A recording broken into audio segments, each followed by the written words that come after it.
few days after the ninth Thermidor, Madame de Beauharnais was set at liberty through the intervention of Madame de Fontenay, afterwards Madame Tallien. The children were drawn back to their mother's arms. General Hoche took Eugène on his staff, and the drama was opened, which folded the Beauharnais in the glory of Napoleon's purple.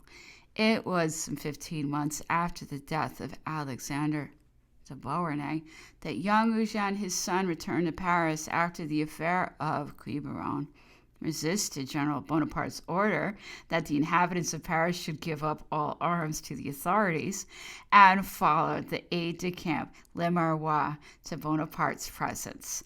Eugène begging for the return of his father's sword is a picture known to every schoolboy.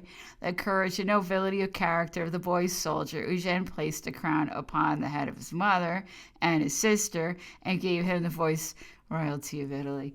Hortense had already become Madame Capin's pupil, and thenceforth her lot was cast in pleasant places for a few years. She saw her mother regain her place in society. She entered the brilliant salons of Madame Tallien and Madame Barras. She went home to find her mother established in her hotel in the Rue Chanteran. And within 2 years of her father's death, she beheld his widow, the wife of the great captain who had just been appointed commander-in-chief of the Army of Italy.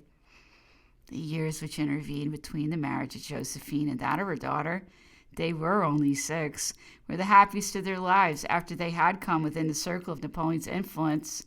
The Beauharnais gave themselves up heart and soul to the new and illustrious chief of their family, and Madame Campan reported hopefully of her pupil.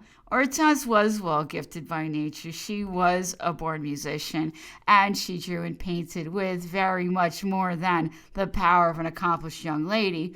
There was the soul of the artist in her, and it remained with her to the end of her life. Her palette, her harp, her harpsichord were her latest consolations in exile.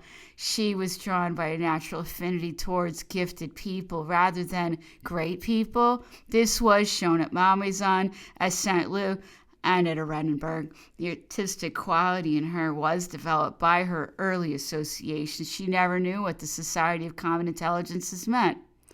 She enjoyed the happy years fully, but not without memories of what had gone before and dreams of what might come. One day at Malmaison, the first consul, having taken his place at table, perceived that Hortense had not made her appearance. Her mother hastened to her room to know the reason of this absence. Hortense was working hard upon a sketch. "One would think you had to earn your bread as an artist," said Josephine. "Who shall say in these times," the child answered very gravely, "that I shall not be compelled?" Hortense had not forgotten her apprenticeship to the dressmaker. She said on another occasion, looking at an engraving of Fortune, "Yes, we must keep our eyes on the feet as well as the head." Some years afterwards, when her boys were young, this thought came upon her, and she asked little Napoleon and Louis what they would do if suddenly compelled to earn their bread. Napoleon would be a soldier, but Louis said he would sell violets at the gates of the Tuileries, like the lad of whom he bought bunches in the morning.